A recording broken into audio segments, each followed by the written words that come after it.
Halo Sobat Prima Plastindo. Hari ini kita akan membahas kondisi mengenaskan sampah plastik di Indonesia dan apa yang membuat angkanya begitu tinggi. Tapi sebelumnya, jangan lupa subscribe channel ini supaya tidak ketinggalan jurnal terbaru dalam usaha plastik kita.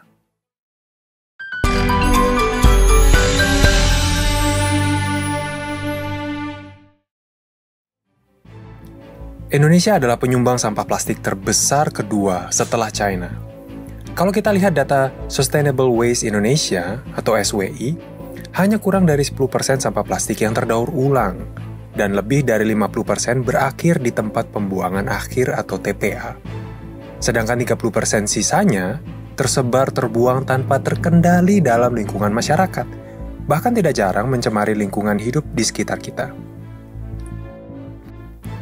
Di Indonesia sendiri, ada sekitar 380 TPA yang luas gabungannya mencapai 8.200 hektar. Tapi sebagian dari TPA-TPA ini akan segera mencapai kapasitas maksimumnya.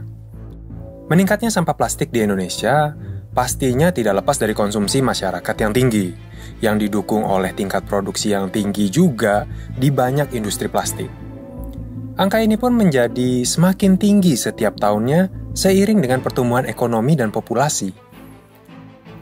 Sehingga, menurut data Kementerian Perindustrian pada tahun 2019, konsumsi plastik di Indonesia naik dari 17-23 kilo jadi 25-49 kilogram per kapita per tahun.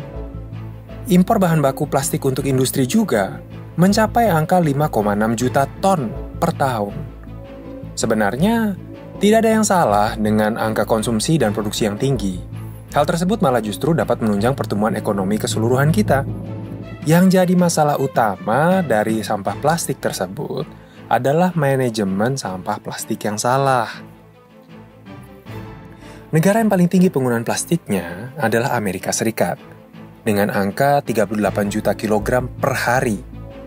Tapi manajemen plastiknya dapat dibilang berhasil, sehingga persentase mismanaged plastic waste-nya sangat rendah sekali. Nah, coba kita bandingkan dengan China dan Indonesia. Penggunaan plastik di China mencapai 32 juta kilogram per hari. Tapi, jumlah sampah plastik yang tak terkelola mencapai angka 24 juta kilogram per hari, atau sekitar 75% dari total pemakaian plastik mereka. Indonesia, penggunaan plastiknya hanya 11 juta kilogram per hari. Tapi, jumlah sampah plastik tak terkelolanya mencapai 9 juta kilogram per hari, atau sekitar 80% dari total pemakaian plastik nasional. Ini artinya, dari 10 botol minuman kemasan yang Anda minum, hanya 2 botol yang terdaur ulang.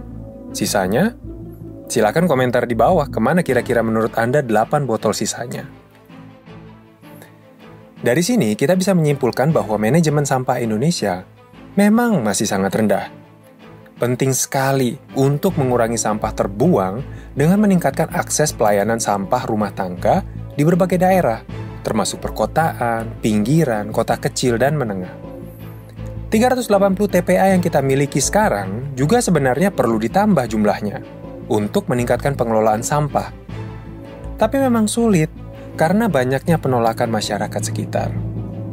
Oleh karena itu, perlu kerjasama juga dari masyarakatnya sendiri untuk membangun ekonomi sirkular dalam mengatasi sampah plastik.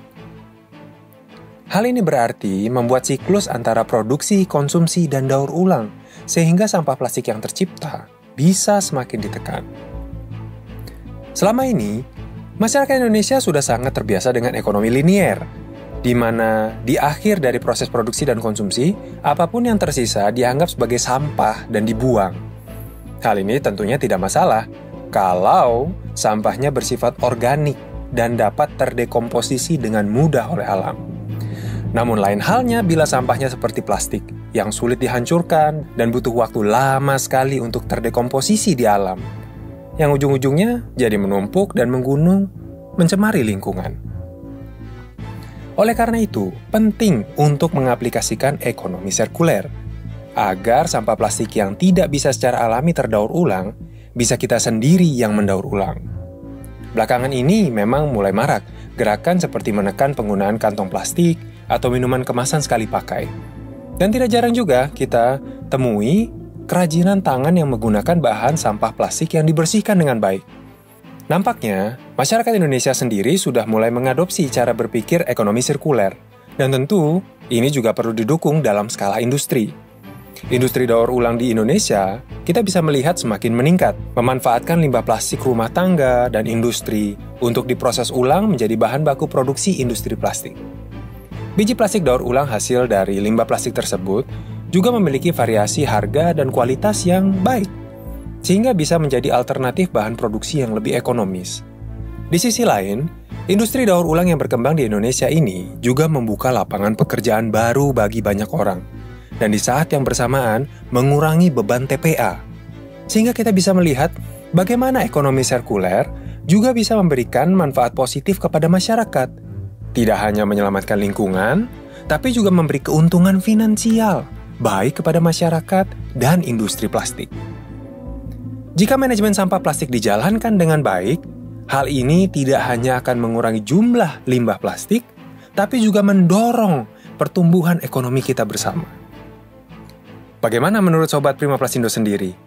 Apakah menurut Anda penanganan sampah plastik di Indonesia sudah cukup baik? Silakan tinggalkan komentar Anda di bawah. Dan jangan lupa subscribe channel ini. Karena berikutnya kita akan membahas tantangan besar yang perlu kita hadapi untuk menjalankan manajemen plastik yang baik di Indonesia.